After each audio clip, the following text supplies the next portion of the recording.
الحمد لله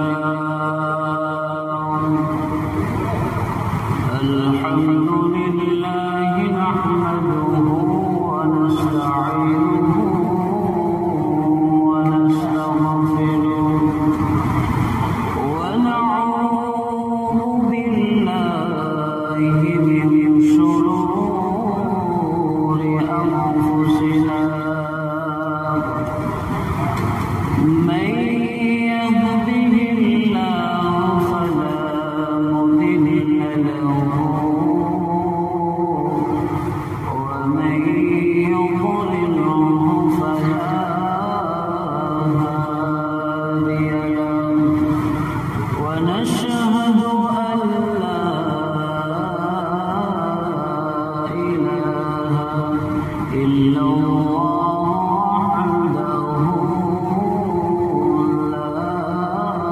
شريك له ونشهد أن سيدنا وسندنا وحبيبنا وطبيب قلوبنا أرسله بالحق بشيرا ونذيرا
বাড়িওয়ালার বাড়ি পড়ে থাকবে, গাড়িওয়ালার গাড়ি পড়ে থাকবে, কিন্তু ওয়ালা থাকবে না।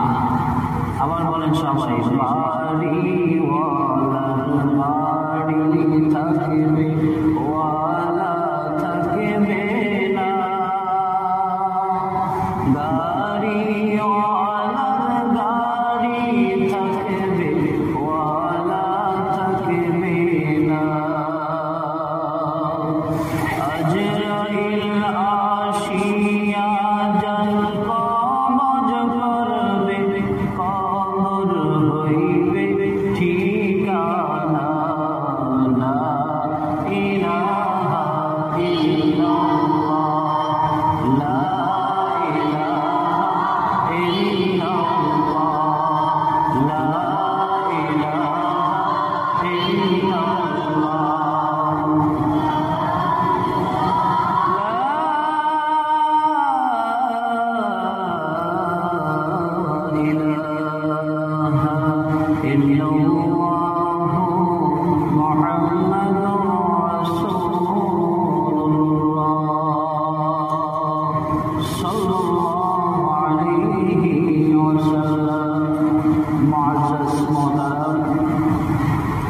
সম্মানিত মুসল্লিয়ানে কেরাম, মুরব্বিয়ানে আইজাম, এলাকার দূরদারাজ থেকে আগত সম্মানিত পীর ভাই, মুহিব্বিন, জাকিরিন, শাকিরিন ভাইরা, আজকের পবিত্র জুমার নামাজের জন্য এলাকার থেকে আগত যুবক ভাইরা, ছোট্ট ছোট্ট সোনামণিরা এবং আমার মুসল্লি ভাইরা, আল্লাহ রাব্বুল আলামিন আপনাকে আমাকে আজকের এই জুমার দিন সময় মতো ওয়াক্ত মতো মসজিদে আসার মতো এবং বসার মতো যে তৌফিক দিয়েছেন, সকলেই শুকরিয়া আদায় করে বলি আলহামদুলিল্লাহ।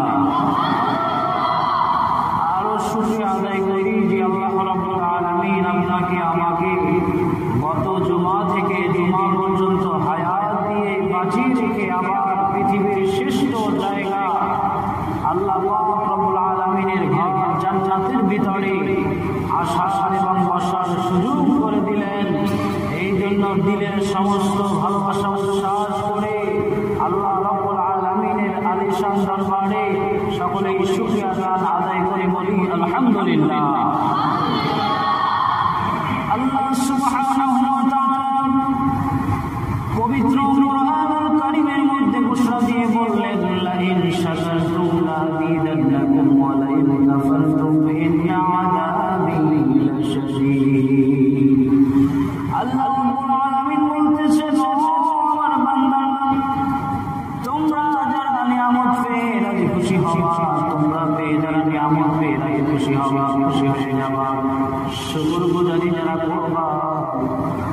তোমরা জেনে রেখো তোমাদেরকে আমি লক্ষ কোটি কোটি কোটি নিয়ামত বাড়িয়ে দেব। বলেন সুবহানাল্লাহ।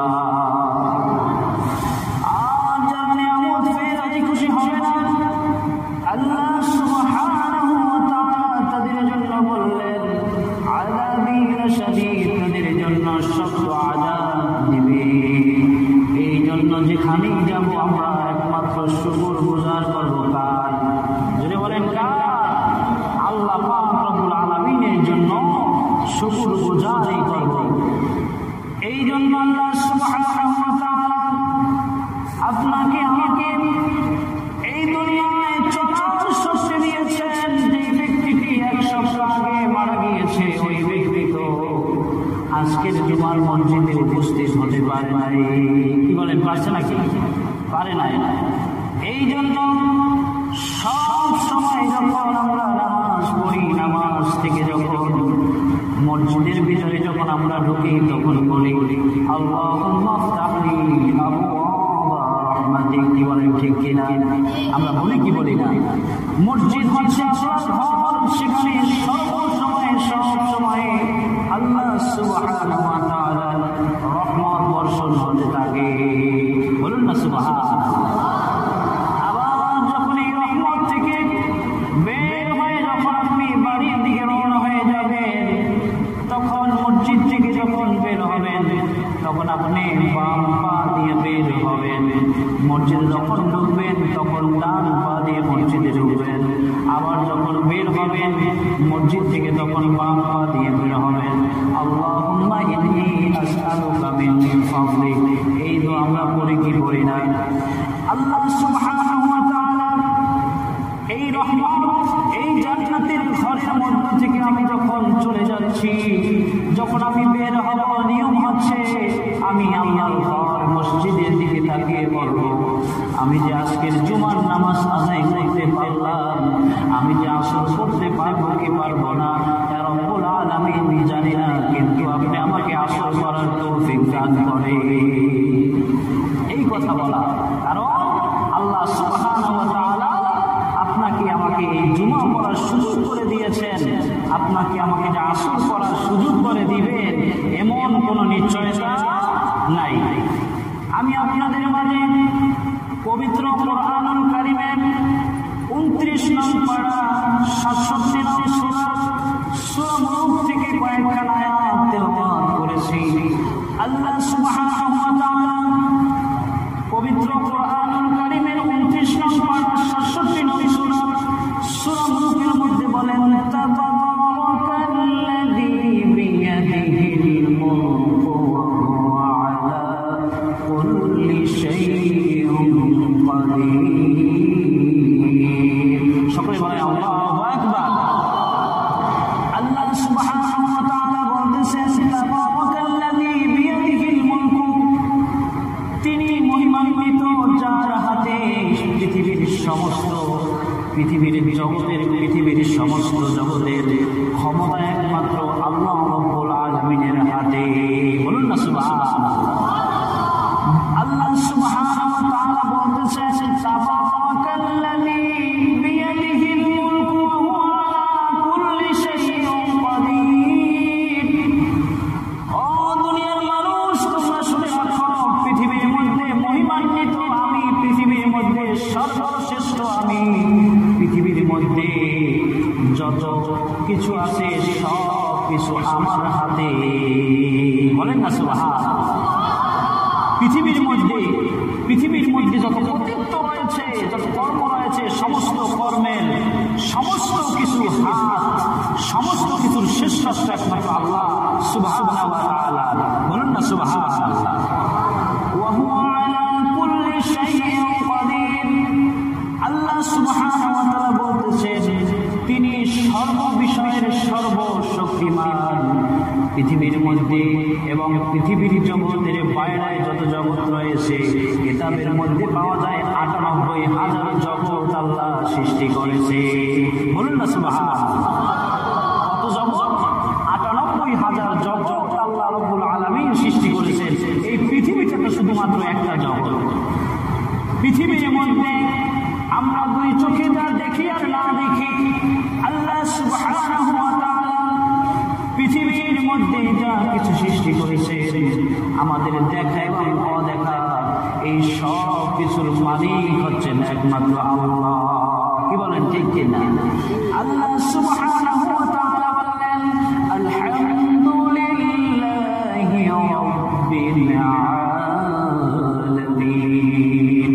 সমস্ত প্রশংসা একমাত্র রব্বুল আলামিন মানে আল্লাহ সুবহানাহু ওয়া তাআলার জন্য। বলেন না সুবহানাল্লাহ। এই প্রশংসাটা সমস্ত প্রশংসাই হবে একমাত্র আল্লাহ সুবহানাহু ওয়া তাআলার জন্য। কি বলেন ঠিক কিনা? তাফসীরে ইবনে কাসিরের মধ্যে এবং তাফসীর মাজহারের মধ্যে আল্লামা কাজী সানাউল্লাহ ফারিদী রাহিমাহুল্লাহ আলাইহি ব্যাখ্যা করেছেন এই ইয়াদুল মানে হচ্ছে হাত। মানুষের হাতে যদি শক্তি থাকে তাহলে মানুষ মনে করে শক্তিশালী। কি বলেন ঠিক কিনা? মানুষ যদি বাজার থেকে বাজার করে একটা ব্যাগ নিয়ে যদি বাড়িতে আসতে পারে তাহলেই মনে হবে যে না এই লোকটা কি আছে, শক্তি আছে। মানুষের শক্তি, মানুষের যে শক্তি এই শক্তি দিয়েছেন আল্লাহ। কি বলেন ঠিক কিনা? আল্লাহ সুবহানাহু ওয়া তাআলা দ্বিতীয় নম্বর আয়াতে বলেন আল্লাযী খালাকাল মাউতা ওয়াল হায়াতা লিয়াবলুয়াকুম আইয়ুকুম আহসানু আমালা। আল্লাহ সুবহানাহু ওয়া তাআলা বলেন আল্লাযী খালাকাল মাউতা, যিনি সৃষ্টি করেছেন মৃত্যু, ওয়াল হায়াতা এবং জীবন, লিয়াবলুয়াকুম আইয়ুকুম আহসানু আমালা, সৃষ্টি করেছেন এই জন্য কারণ হচ্ছে তোমাদের মধ্যে কে বেশি আমল করতে পারে, কর্মের মধ্যে কে বেশি করতে পারে। বলেন সুবহানাল্লাহ। এই জীবন এবং মৃত্যু এটা দিয়েছেন আল্লাহ সুবহানাহু ওয়া তাআলা এই জন্য যে তোমাদের মধ্য থেকে কে বেশি আমল করতে পারে। ধরে বলেন না সুবহানাল্লাহ। আল্লাহ সুবহানাহু ওয়া তাআলা পবিত্র কুরআনুল কারীমের 101 নম্বর সূরা 6 নম্বর আয়াতে বললেন ফাআম্মা মান থাকুলাত মাওয়াসিনুহু ফাহুয়া ফি 'আইশাতিন রাদিয়া। আল্লাহ সুবহানাহু ওয়া তাআলা বললেন 6 এবং 7 নম্বর আয়াতে বললেন যেই ব্যক্তির নেক আমলের পাল্লা হাসরের ময়দানে ভারী হয়ে যাবে ওই ব্যক্তিকে আল্লাহ সুবহানাহু ওয়া তাআলা জান্নাত দিয়ে দেবে। বলেন সুবহানাল্লাহ। ওয়া আম্মা মান খাফফাত মাওয়াসিনুহু ফাউম্মুহু হাওয়া। আল্লাহ সুবহানাহু ওয়া তাআলা বললেন ও মানুষ, তোমাদের যাদের হাসরের ময়দানে যাদের নেক আমলের পাল্লা যাদের কমতি হয়ে যাবে ওই মানুষগুলো যাবে হাবিয়ার মধ্যে। হাবিয়াটা কি? ওয়ামা আদরাকা মা হিয়া। আল্লাহ সুবহানাহু ওয়া তাআলা বললেন তোমরা কি জানো হাবিয়াটা কি? হাবিয়াটা হচ্ছে একমাত্র নারুন হামিয়া, যা হচ্ছে প্রজ্বলিত অগ্নি, যা হচ্ছে আগুন আর আগুন, আগুন আর আগুন। ওই আগুনের মধ্যে ফেলে দেওয়া হবে তোমাদেরকে, তোমাদের যাদের নেক আমলের পাল্লা যাদের হালকা হয়ে যাবে। তাহলে আমাদের নেক আমলের পাল্লা যদি হালকা হয়ে যায় তাহলে আমাদের অবস্থাটা কি হবে একটু চিন্তা করে দেখুন। হাসরের ময়দানে যেই দিন কোনো বাবা কোনো সন্তানকে পরিচয় দিবে না, সন্তান বাবাকে পরিচয় দিবে না, সেই দিন কোনো মুসল্লিকে পরিচয় দিবে না, মা মেয়েকে পরিচয় দিবে না, মেয়ে মাকে পরিচয় দিবে না। ওই দিন কঠিন মুসিবতের সময় আল্লাহ সুবহানাহু ওয়া তাআলা এই মানুষদেরকে আল্লাহ রহমতের নজরে তাকাবে। বলেন সুবহানাল্লাহ। তাহলে সেই দিন আল্লাহ সুবহানাহু ওয়া তাআলা বান্দার প্রতি রহমতের নজরে যে তাকাবেন সেই রহমতের কাজ, আমল, ভালো কাজ আমাদের করতে হবে, তখনই তাকাবেন। কি বলেন ঠিক কিনা? লিয়াবলুয়াকুম আইয়ুকুম আহসানু আমালা। তোমাদেরকে আমি আল্লাহ সুবহানাহু ওয়া তাআলা দুনিয়ায় পাঠিয়েছি এই জন্য, পরীক্ষার জন্য।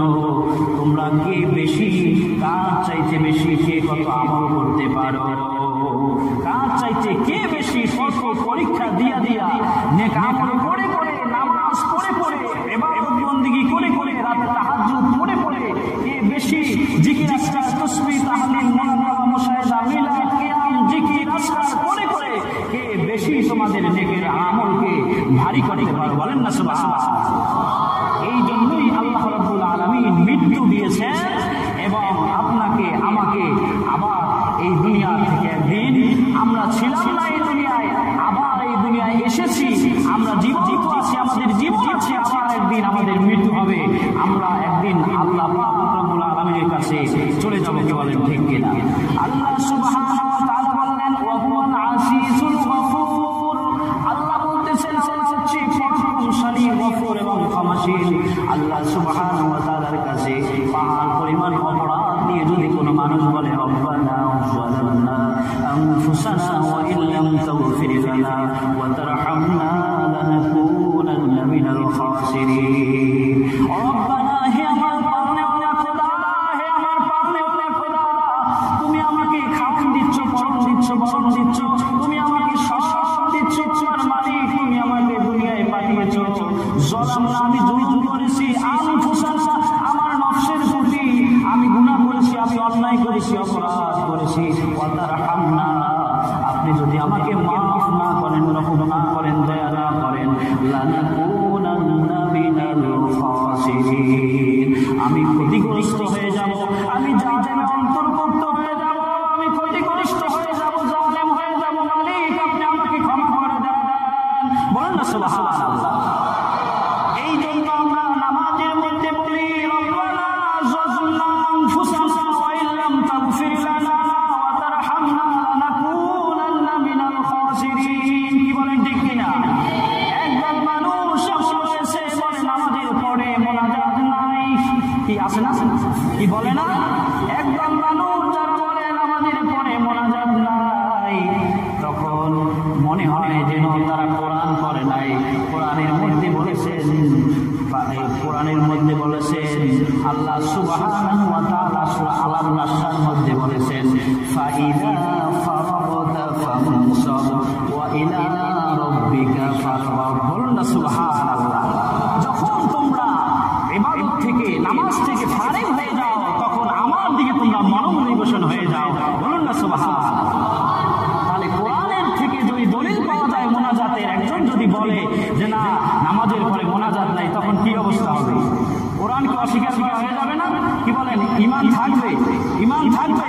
রাসূল সাল্লাল্লাহু আলাইহি ওয়াসাল্লাম যখন নামাজ আদায় করেছেন, নামাজের পরে বলেছেন আল্লাহুম্মা আনতাস সালাম ওয়া মিনকাস সালাম তাবারাকতা ইয়া যাল জালালি ওয়াল ইকরাম আল্লাহুম্মা আইন্নি আলা যিকরিকা ওয়া শুকরিকা ওয়া হুসনি ইবাদাতিকা ইয়া আল্লাহ। ইয়া আল্লাহ, আপনি আমাকে আপনার ইবাদতের শুকরগুজারি করার তৌফিক দান করেন। এই কথা আল্লাহ রাসূল বলেছে, মোনাজাত দিয়েছে, হাত তুলে দিয়েছে। আনাস রাদিয়াল্লাহু তাআলা হতে বর্ণিত, আনাস বলছেন আমি রাসূলকে দেখেছি, রাসূলকে হাত তুলেছেন, রাসূলের বগল দেখা গিয়েছে। বলেন না সুবহানাল্লাহ। তাহলে নামাজের পরে মোনাজাত আছে হাত তুলিয়া। বলেন না সুবহানাল্লাহ। মোনাজাত দিতে হবে, আল্লাহর দরবারে চাইতে হবে। দেখেন দুনিয়ায় যদি কোনো মানুষ থেকে পড়ে যায়, অসুবিধায় পড়ে যায়, কিছু দরকার হয়, নিজের কাছে না থাকলে অপরের কাছে চায়। কি বলেন? চাই কি চায় না? রাস্তা দিয়ে যখন একজন ভিক্ষুক যায়, সেই ব্যক্তি হাত পাতে। কি বলেন? হাত পাতে না, যে আমাকে একটু দিন, আমাকে কিছু দিন, আমি অসহায় আছি, আমাকে সাহায্য করুন। কি বলেন? চায় না? তাহলে একজন মানুষ যদি একজন মানুষের কাছে হাত পাততে পারে, আর যে আল্লাহ সুবহানাহু ওয়া তাআলা আপনাকে আমাকে পাঠিয়েছেন, এই দুনিয়ার মধ্যে বানিয়েছেন, সব কিছু দিচ্ছেন, সেই মালিকের কাছে হাত পাতলে কি অসুবিধা আছে? কি বলেন? অসুবিধা আছে। তাহলে হাত তুলতে হবে, নামাজের পরে মোনাজাত দিতে হবে, আল্লাহ সুবহানাহু ওয়া তাআলার কাছে চাইতে হবে। কি বলেন? ঠিক কিনা?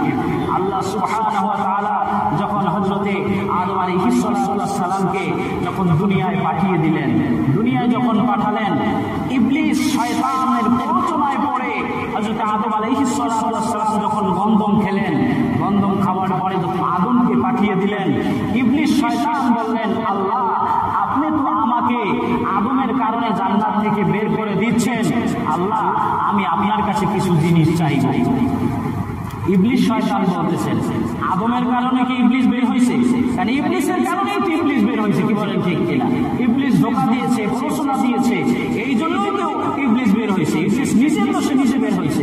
এখন বলে আদমের কারণে, কারণ ইবলিস শয়তান সব সময় মানুষের দোষ দেয়। এই জন্য সমাজে এক ধরনের লোক আছে সবসময় মানুষের দোষ দেয়। কথা বুঝতে পারছেন? সবসময় কার দোষ? মানুষের দোষ। এই জন্য বলা হয় জাহরু আল ফাসাদু আল কাহরু বিমা কাসাবাত আইদিন নাস। আল্লাহ বলছেন তোমাদের যা কিছু ঘটছে, যা কিছু হচ্ছে, সব কিছু তোমাদের হাতের কামাই। তোমরা কামাই করেছো, কর্মে এনেছো, তাই ফলছে, তাই ঘটছে। তোমরা আমার দোষ দিও না। বলুন না সুবহানাল্লাহ।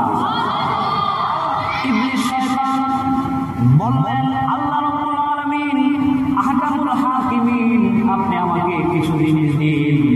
আল্লাহ সুবহানাহু ওয়া তাআলার কাছে যখন চাইলেন, বললেন ঠিক আছে, তুমি যা চাইবা তোমাকে দেওয়া হবে। বললেন আমাকে আদম সন্তানের কারণে যে আমি জান্নাত থেকে বের হয়ে যাই, ওই আদম সন্তানকে যেন আমি প্ররোচনা দিতে পারি, ধোঁকা দিতে পারি, আদম সন্তানের যেন রগে রগে ঢুকতে পারি, সেই শক্তি আমাকে দিয়া দেন। ইবলিস শয়তানকে বললেন যাও তোমাকে দিয়ে দিচ্ছি, এই কাজটা তোমাকে দিয়ে দিচ্ছি, এটা তুমি করতে পারবা। এরপরে বললেন আমাকে কোনো অসুস্থ দিবেন না, আমার শরীর থাকবে সব সময় সুস্থ। শয়তানের কোনো হসপিটাল আছে? কি বলেন, শয়তানের হসপিটাল আছে? নাই। শয়তান বললেন আমাকে সব সময় রাখবেন সুস্থ, আমি থাকবো সুস্থ, আমি সব সময় সুস্থ থাকবো, আমি অসুস্থ হতে চাই না। বললেন ঠিক আছে যাও, তোমাকে আমি দিয়ে দিলাম। বললেন আমার হায়াত দিবেন কিয়ামত পর্যন্ত। কি পর্যন্ত? কিয়ামত। বললেন যাও, তোমাকে তাও দিয়ে দিলাম। এখন আদম আলাইহিস সালাম আল্লাহ সুবহানাহু ওয়া তাআলার দরবারে কেঁদে কেঁদে বলে, মালিক আমার যে সন্তান হবে, সেই সন্তানদেরকে যদি প্ররোচনা দিয়ে যদি জাহান্নামের মধ্যে নিয়ে যায়, আমাকে ভুলের কারণে জান্নাত থেকে বের করে দেওয়া হচ্ছে, কিন্তু আমার সন্তানরাও তো ভুল করবে। আল্লাহ সুবহানাহু ওয়া তাআলা বললেন আদম তুমি মনোক্ষুণ্ণ হয়ো না, তুমি রাগ হয় না, তুমি কষ্ট পেও না। তোমার বান্দা, তোমার সন্তান, আমার বান্দা যত গুনাহ করবে, পাহাড় পরিমাণ যদি গুনাহ করে, যখন ভাত তুলে বলবে রব্বানা লা যালামনা আনফুসানা ওয়া ইল্লাম তাগফির লানা ওয়া তারহামনা লানাকুনান্না মিনাল খাসিরিন। রব্বানা যালামনা বলার আগে আমি মাফ করে দেব বান্দাকে। বলেন সুবহানাল্লাহ। বান্দা গুনাহ করবে, গুনাহ করতে করতে করতে করতে পাহাড় পরিমাণ হয়ে যাবে, সমুদ্রের ফেনা পরিমাণ হয়ে যাবে। ওই বান্দা যদি রাতের অন্ধকারে ওযু করে, যদি 2 রাকাত তাহাজ্জুদ আদায় করে, যদি আল্লাহর দরবারে মুনাজাত করে, মালিক আল্লাহ এই দুনিয়ার মধ্যে যত মানুষ রয়েছে, সমস্ত মানুষ ঘুমায়, পশু পাখিরা ঘুমায়, সব কিছু নিস্তব্ধ। মালিক আমি গুনাহ করেছি, তুমি ছাড়া কেউ জানো না, আমি গুনাহ করেছি, তুমি ছাড়া কেউ জানে না। মালিক তুমি আমাকে যদি ইচ্ছা করো মাফ করে দিতে পারো। তুমি মাফ করলে তোমার কোনো ক্ষতি হবে না, তোমার কোনো লস হবে না। তুমি যদি মাফ নাও করো, তোমার কোনো লাভ হবে না। মালিক তুমি আমাকে মাফ করে দাও। আল্লাহ রাসূল বলেছে এরকম যারা কাঁদবে রাতের বেলা, দুটোটা চোখের পানি ফালাবে, ওই ব্যক্তির শরীর পশ্চিমকালেও জাহান্নামে জ্বলবে না। বলেন সুবহানাল্লাহ। আল্লাহ রাসূল সাল্লাল্লাহু আলাইহি ওয়াসাল্লামের মুখস্থিত বাণী কোনদিন মিথ্যা হতে পারে না। ওয়া মা ইয়ানতিকু আনিল হাওয়া ইন হুয়া ইল্লা ওয়াহয়ুন ইউহা। আল্লাহ সুবহানাহু ওয়া তাআলা বললেন আমি রাসূলকে যখন কোনো নির্দেশ দেই, রাসূলকে কোনো কথা যখন বলতে বলি, তখনই শুধু রাসূল বলে, এর আগে কোনো কথা বলে না। নিজ ইচ্ছায় কোনো কথা আল্লাহ রাসূল সাল্লাল্লাহু আলাইহি ওয়াসাল্লাম বলেন না। এই জন্যই বলা হয়েছে ওয়া মা ইয়ানতিকু আনিল হাওয়া ইন হুয়া ইল্লা ওয়াহয়ুন ইউহা। এই আয়াতের ব্যাখ্যায় বলেছেন আল্লামা হাফেজ ইবনে কাসির রাহমাতুল্লাহি আলাইহি, আল্লাহ সুবহানাহু ওয়া তাআলা কোনো ওহী না পাঠানো পর্যন্ত আল্লাহ রাসূল সাহাবীদের মাঝে কোনো কথাই বলতেন না। বলেন না সুবহানাল্লাহ। তাহলে আল্লাহ রাসূল সাল্লাল্লাহু আলাইহি ওয়াসাল্লাম হচ্ছে ক্বাদ জাআকুম মিনাল্লাহি নূরুন ওয়া কিতাবুম মুবিন। বলুন না সুবহানাল্লাহ।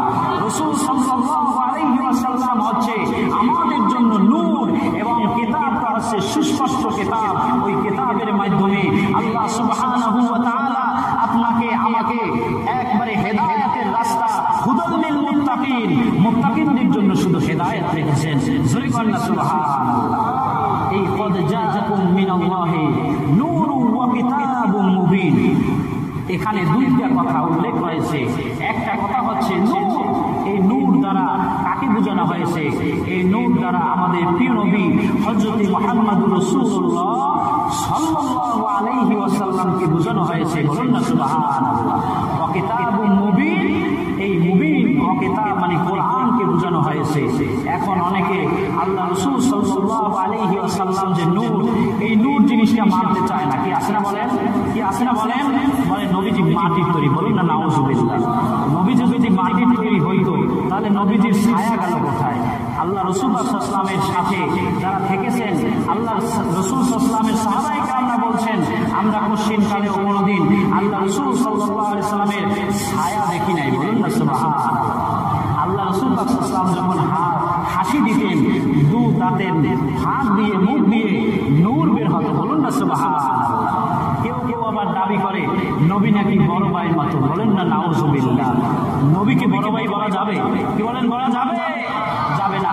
তাহলে তোমার বড় ভাই যদি হাসি দেয় তখন তো স্যাপও ভাই দেয় না, কি বলে? আর নবীজি যখন হাসি দিতেন তখন হুজুর পাক সাল্লাল্লাহু আলাইহি ওয়াসাল্লামের মুখ মোবারক থেকে নূর বের হয়ে যেত, বলেন না সুবহানাল্লাহ। কেমন নূর ছিল? এই নূরের ব্যাখ্যাটা কোথায়? আল্লাহ রাসূল সাল্লাল্লাহু আলাইহি ওয়াসাল্লাম রাস্তা দিয়ে যান, একজন মহিলা 105 বছর তার বয়স। কয় বছর? 105 বছর বয়স। ওই মহিলা বসে বসে কাঁদতেছে, পাশে একটা বোঝা, একটা পোটলা।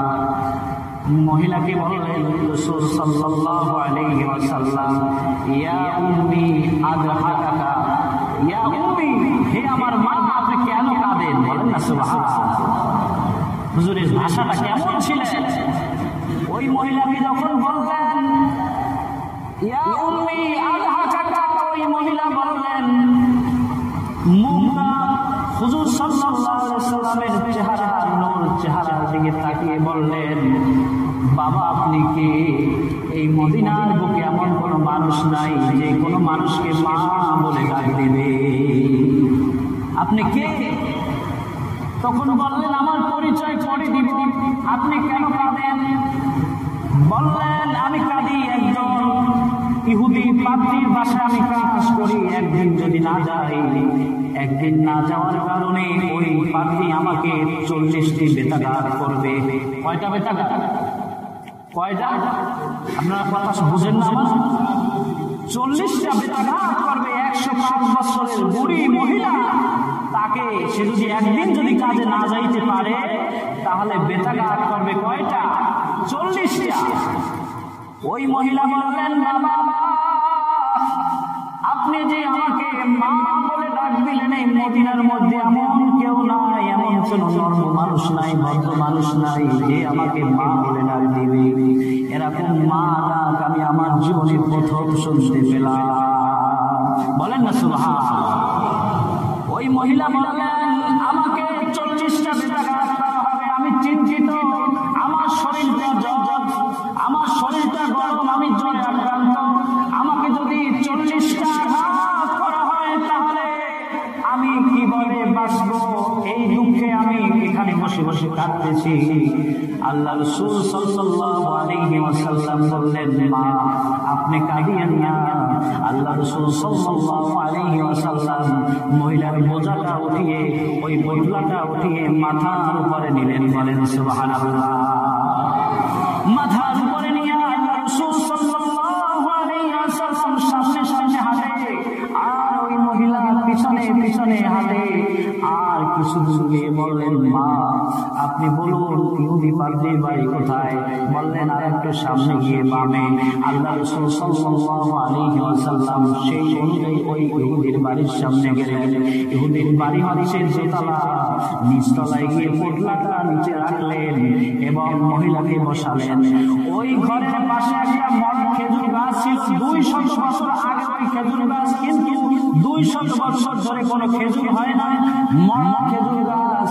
আল্লাহ রাসূল সাল্লাল্লাহু আলাইহি ওয়াসাল্লাম যখন ওই পোটলাটা রেখে যখন ওখানে হাত দিলেন ওই খেজুর গাছে, হাত দেওয়ার সাথে সাথে ওই খেজুর গাছটা তাজা হয়ে খেজুর উঠে পড়লো, বলুন না সুবহানাল্লাহ। খেজুর গাছে হাত দিলেন, খেজুর গাছটা তাজা হয়ে খেজুর হয়ে খেজুর পেকে নিচে পড়ে গেলেন, জোরে করেন না সুবহানাল্লাহ।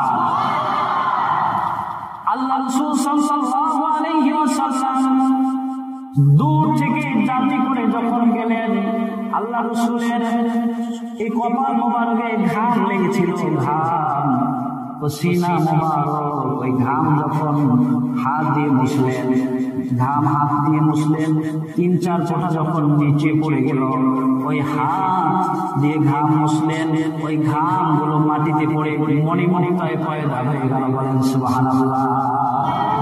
ঘামগুলো কি হয়ে গেল? মণিমণিতায় পয়দা হয়ে গেল। ওই মহিলা এগুলা দেখলেন, আল্লাহ রাসূল সাল্লাল্লাহু আলাইহি ওয়াসাল্লাম এগুলা খেয়াল করলেন না। আল্লাহ রাসূল সাল্লাল্লাহু আলাইহি ওয়াসাল্লাম মহিলাকে নিচে রেখে আল্লাহ রাসূল সাল্লাল্লাহু আলাইহি ওয়াসাল্লাম উপরে চলে গেলেন। ইহুদি পাদ্রীর কাছে চলে গেলেন, বললেন, হে ইহুদি পাদ্রী, তুমি কোথায়? তোমার যে কাজের মহিলা তাকে আমি নিয়ে এসেছি, ওই মহিলা একদিন কাজে আসতে পারে নাই, এই জন্য 40টা বেতাঘাত আপনি করবেন, সেই বেতাঘাতটা আমাকে আপনি দিয়ে দিন। বলেন না সুবহানাল্লাহ। ইহুদি পাদ্রী এসে ওই রাসূল সাল্লাল্লাহু আলাইহি ওয়াসাল্লামের কাছে যখন চেহারাটা দেখলেন অবাক হয়ে গেলেন, এরকম মানুষ চেহারা আমি তো আর কোনোদিন দেখি নাই। ওই ইহুদি ছিলেন ইহুদি পাদ্রী, মানে তাওরাত কিতাবের পাণ্ডিত্য অর্জন করেছিলেন ওই ইহুদি। ওই ইহুদি আল্লাহ রাসূল সাল্লাল্লাহু আলাইহি ওয়াসাল্লামকে বললেন, আপনি কি বেতাঘাত নেবেন? বললেন, হ্যাঁ হ্যাঁ। বললেন, ঠিক আছে, তাহলে আপনি আপনার জামা আপনার কামিজ উল্টান। আল্লাহ রাসূল সাল্লাল্লাহু আলাইহি ওয়াসাল্লাম যখন কামিজটা উল্টালেন, পিছনে পিঠে যখন বাড়ি মারবেন ওই ইহুদি, ওই হাত মোবারক যখন দিয়ে বললেন, এই লাঠি নিয়ে আমি কামিজ উল্টাচ্ছি, তখন কামিজ উল্টানোর সাথে সাথে ওই ইহুদি পাদ্রী বলতেছেন যে আমি এমন নূর আসলো, ওই নূরে আমার চোখটা ঝলসে গিয়েছিল। বলেন সুবহানাল্লাহ। এমন নূর আসছিল, এমন চেহারা, নূরের চেহারা এবং সমস্ত শরীরটাই ছিল নূর। বলুন না সুবহানাল্লাহ। ইহুদি পাদ্রী কি আঘাত করবে, কি বেতাঘাত করবে? ইহুদি পাদ্রী বললেন, আপনি কে, কার পরিচয় দিন? বললেন, আব্দুল্লাহ ইবনে মুহাম্মদ, আমার পিতা হচ্ছে আব্দুল্লাহ, আমি হচ্ছি মুহাম্মদ সাল্লাল্লাহু আলাইহি ওয়াসাল্লাম। ওই ইহুদি পাদ্রী তাওরাত কিতাব খুলে দেখলেন, ওই তাওরাত কিতাবের পাণ্ডিত্য অর্জন করেছিলেন, তাওরাত কিতাব মুখস্থ করেছিলেন। তাওরাতের মধ্যে এমন একটা ঘটনা পড়েছিলেন যে আখিরি জামানার পয়গম্বর, আখিরি জামানার নবী, বিশ্ব নবী হযরতে মুহাম্মদুর রাসূলুল্লাহ সাল্লাল্লাহু আলাইহি ওয়াসাল্লাম একদিন একজন মহিলার সুপারিশ করার জন্য, একদিন মহিলার সুপারিশ করার জন্য 40টা বেতাঘাত করার জন্য নিয়ে যাবে।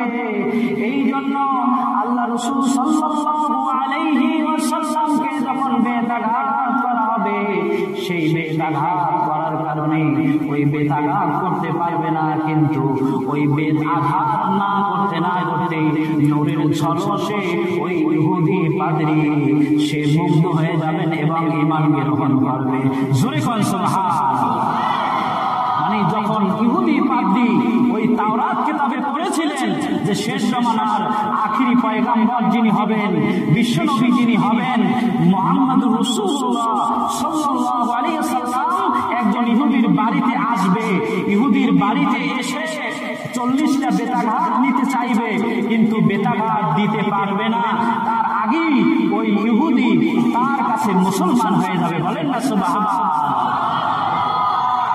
আল্লাহ রাসূল সাল্লাল্লাহু আলাইহি ওয়াসাল্লামকে বললেন, আপনার পরিচয় আমি পেয়ে গেছি, আপনাকে আমি কি আঘাত করব, আমি তো আপনার কাছে মুসলমান হয়ে যাব। বললেন, ঠিক আছে, আপনি যদি মুসলমান হন, মুসলমান হয়ে যান, কালেমা পড়ে নিলেন, লা ইলাহা ইল্লাল্লাহু মুহাম্মাদুর রাসূলুল্লাহ সাল্লাল্লাহু আলাইহি ওয়াসাল্লাম।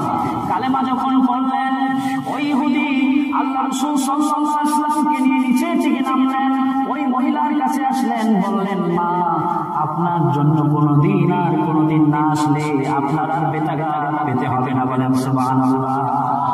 এই জন্য বলা হয় সোহবাতে সালেহ তোরা সালেহ গুনাহ, সোহবাতে সালেহ তোরা কপালে পুনায়, মানে ভালো মানুষের সোহবতে যদি একটা মানুষ থাকে সেই মানুষটিও ভালো হয়ে যায়।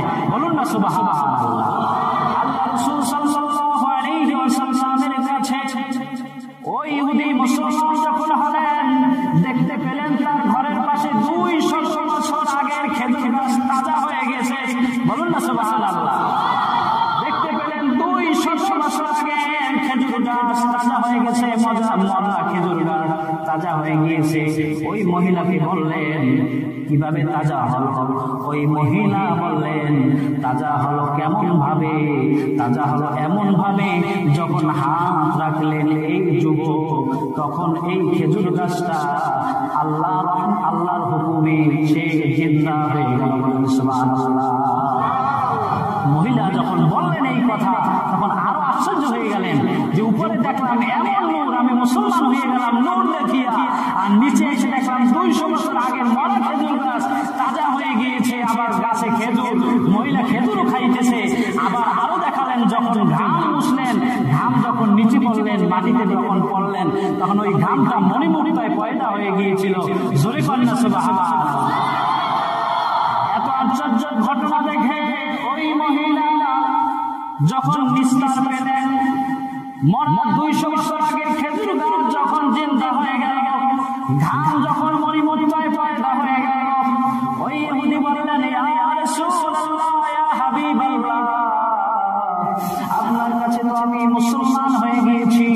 আমার আব্বা শেষ বয়সে সে তার কপালের মধ্যে যেন কি লিখতো, কি কপালে লিখে লিখে চামড়া দিয়ে ঢেকে থাকতো, কিন্তু কাউকে দেখাইতো না, কাউকে বলতো না। আপনি বলে দিন আমার বাবার কপালের মধ্যে কি লেখা আছে? বলেন না সুবহানাল্লাহ। বললেন বাবা মারা গিয়েছে কবে? বললেন বাবা মারা গিয়েছে 50 বছর হয়ে গিয়েছে। কয় বছর? 50 বছর হয়ে গিয়েছে বাবা মারা গিয়েছে। বললেন বাবার কবরটা কোন দিকে? বললেন বাবার কবরটা অনেক দূরে, আপনি যেতে পারবেন না। বললেন আমাকে দিকটা দেখাইয়া দিন। আল্লাহ রাসূল সাল্লাল্লাহু আলাইহি ওয়াসাল্লাম হাত মোবারক দিয়ে এইভাবে ইশারা করলেন। ইশারা করার সাথে সাথে আল্লাহ রাসূলের সামনে সে কবরটা উপস্থিত হয়ে গেল। সুবহানাল্লাহ। হাত মোবারকের কেমন পাওয়ার আল্লাহ দিয়েছেন, বলুন না সুবহানাল্লাহ। ওই ব্যক্তি ইহুদি পাদ্রী মুসলমান হয়ে গেলেন।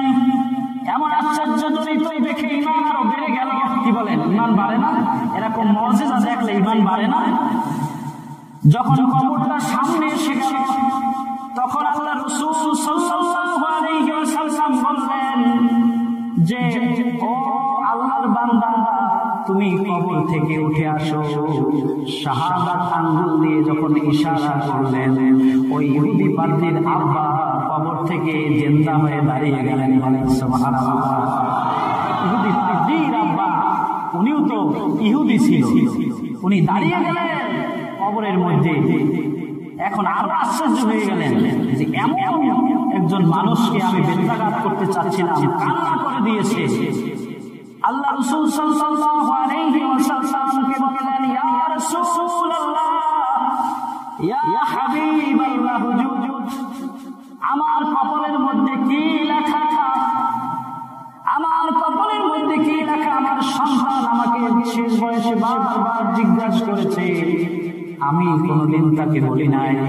ইয়া রাসূলুল্লাহ, ইয়া হাবিবাল্লাহ, আমার কপালে মুহাম্মদ লিখেছি, আপনি রাসূল লিখে দেন। বলেন সুবহানাল্লাহ। আমি মুহাম্মদ লিখেছি হুজুর, আপনি রাসূল একটু লিখে দেন। বলুন না সুবহানাল্লাহ। তখন বললেন ও ইহুদি পাদ্রী, তুমি তো মুসলমান হয়েছিলে মৃত্যুর আগে আমার কাছে মুসলমান হয়ে গিয়েছিলে। তুমি আমাকে পাও নাই, কিন্তু তুমি মুহাম্মদ কেমন করে লিখলে? বললেন তাওরাত কিতাবের মধ্যে আমি পেয়েছিলাম মুহাম্মদ সাল্লাল্লাহু আলাইহি ওয়াসাল্লামের কাছে যিনি ঈমান আনবেন, তাকে যে বিশ্বাস করবে নবী হিসাবে, ওই ব্যক্তি জান্নাতি হয়ে যাবে। বলেন সুবহানাল্লাহ। আল্লাহ রাসূল সাল্লাল্লাহু আলাইহি ওয়াসাল্লাম জিজ্ঞাসা করলেন, তুমি আমার সম্পর্কে মাটির নিচের মধ্যে কি হচ্ছে একটু বলো। আল্লাহ রাসূল সাল্লাল্লাহু আলাইহি ওয়াসাল্লামকে বললেন, ওই পাদ্রীর বাবা বললেন, মৃত্যু থেকে যে জিন্দা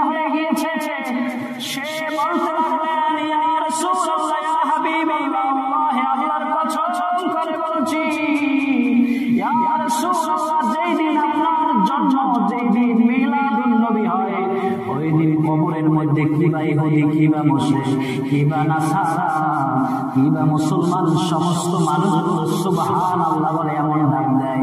সুবহানাল্লাহ। আল্লাহ রাসূল সাল্লাল্লাহু আলাইহি ওয়াসাল্লাম ছিলেন নূরের তৈরি এবং আল্লাহ রাসূল সাল্লাল্লাহু আলাইহি ওয়াসাল্লাম বলেন নূরুন আলা নূর।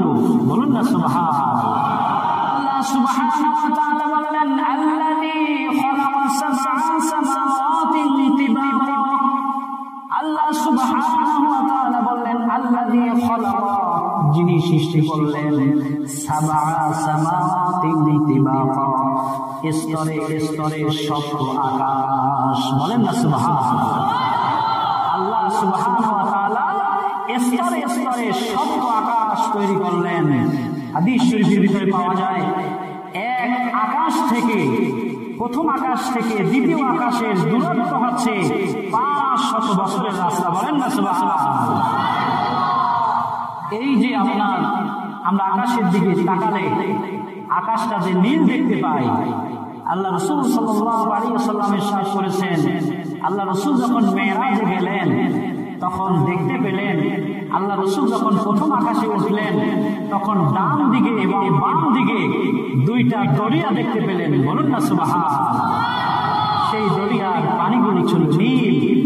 এই নীল পানির কারণে আল্লাহ সুবহানাহু ওয়া তাআলা এমন ভাবে আকাশ সৃষ্টি করলেন, আমরা জমিন থেকে উপরের দিকে তাকালে, আকাশের দিকে তাকালে আমরা দেখতে পাই নীল। বলুন না সুবহানাল্লাহ। আল্লাহর সৃষ্টি কিরকম, আল্লাহর সৃষ্টি কত বড়। মা ফি খালকির রহমানি মিন তাফাউল।